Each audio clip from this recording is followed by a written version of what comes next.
verses 13 through 14. Then little children were brought to Jesus for him to place his hands on them and pray for them. But the disciples rebuked those who brought them. Jesus said, "Let the little children come to me, and do not hinder them, for the kingdom of heaven belongs to such of these."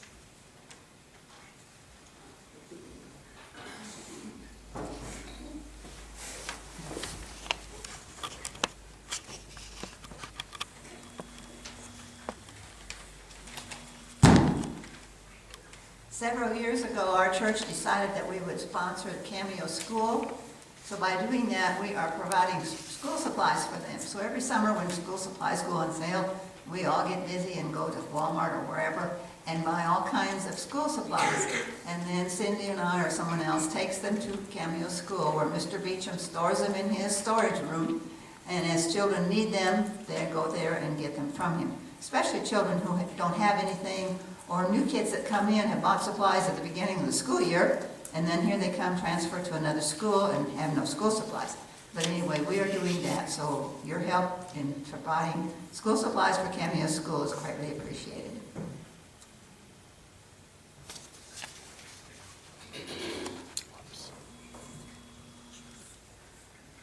Acts 20, verse 35.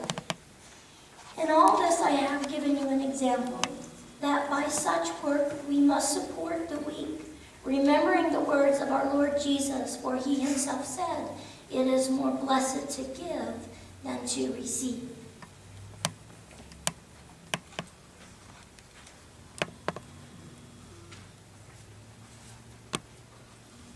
All right, I want to tell you a little about the Hartley House, which I don't know that much about them, but I know that we have, since I started taking my mom to UMW, the morning circle ladies would gather up shampoos and deodorants and personal products to have at the Hartley House. And so that's where I first kind of became familiar with the Hartley House. And it did have a little bit of a compassion for me with the Hartley House, because I actually lived in a domestic violence shelter 4 months before I moved to Clovis in 2008. I went from the shelter straight to Clovis to here to take care of Mom and Dad. So here's some things about the Hartley House. And they said their mission is to provide a safe environment and advocacy for victims of domestic violence, to educate the community about the effects of domestic violence on adults, children, and the community at large. And the Hartley House is dedicated to the prevention of abuse in relationships and advocate freedoms from violence for all individuals. And so some of their things that they do, they have a 24-hour crisis intervention. Here's a phone number, and you can call them if you need help. They have safety planning. And when I was actually picking these flyers up the other day, I could see a little young mother in there. She was sitting on the telephone, and I could tell that they were really working hard to help her get whatever help she needed at that moment. So that was kind of a blessing to see that. They have safe and confidential shelter, so you just can't walk in there and visit anybody, and they kind of keep you shelter. Nobody can just go in and out of there. They have individual and family services available, legal, medical, and housing referrals, victim and child advocacy, assistance with domestic violence orders. So I think that's what that girl was doing. I actually heard her on the phone, and they were talking about getting one of those orders to protect her, domestic violence order. They have support groups for women and children, and they have batters intervention classes for men and women. I guess there's men that do get battered also, but they have classes for that.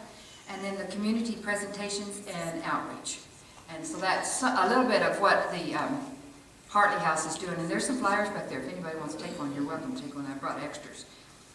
And as for the Pregnancy Resource Center, we started doing that when we started with the baby bottle campaign. I don't know how we got with that one somehow, but I heard that they were doing, collecting funds between Mother's Day and Father's Day. And they gave us these little baby bottles, and as you remember, I always bring them to church, and we start putting our change in them, and then we collect them and take them back, because they are a non-profit organization. And so they have to receive all their money through donations. And when I first started that place. You know, like a lot of people, they get misunderstood about the pregnancy resource. They think that it's an abortion clinic or something. Well, that's far from the truth. It's totally opposite of an abortion clinic. They've actually had girls that have gone in thinking that's what they want to do, and they have showed them all the different resources that are available, and they said, you know, able to save that baby. So they have clients that are, they have advocates that are trained to explain things to the girls who come in there that need help. They teach you that you have options about the pregnancy that you're into, and that they will help you make a right decision on what to do. And some of their services include pregnancy testing, ultrasounds, accurate information about abortions and the risks and the procedures. Then they teach them birth control information. They also, once they've had that baby, they have prenatal classes, they have parenting classes, breastfeeding classes, they have peer counseling. That's a very important one for the Pregnancy Resource Cancer Center. They have miscarriage and infant loss support groups. There's actually support groups, so if you have loss or miscarriage, that's kind of a good group to fit into. They have mentoring, and then community referrals, and then material assistance for mothers and babies. So actually some of our, like from our yard sale, or rummage sale, we take baby clothes over there to them, because they use these clothes and stuff. So the money that we collect for them helps to, because they are a nonprofit organization, so it helps to keep them moving. Okay?